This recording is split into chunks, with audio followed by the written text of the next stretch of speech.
তাহলে কিন্তু তার গুনাহ হলো এবং রোজা আদায় করা ওয়াজিব হয়ে যাবে। তো মহতারাম, ঠিক তদ্রূপভাবে সন্ধ্যার পরে যখন ইফতার করে আমরা নামাজে দাঁড়াচ্ছি, আর সেই সময়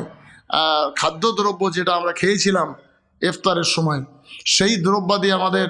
কোনো খাদ্য আমার দাঁতের ফাঁসার মধ্যে রয়ে গেছে, জীব সেখানে বারবার গুঁতো মারামারি করতে করতে বেরিয়ে এসছে, সেটা যদি আপনি নামাজের ভিতরে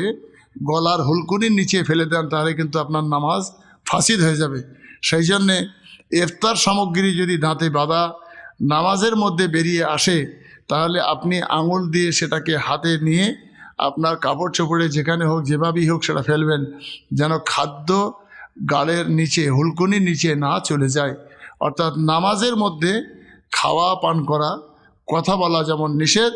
ঠিক ইফতার সামগ্রীর সামান্যতম খাদ্য হলেও সেটাও হুলকুনির নিচে চলে গেলে সেটা নামাজের জন্যে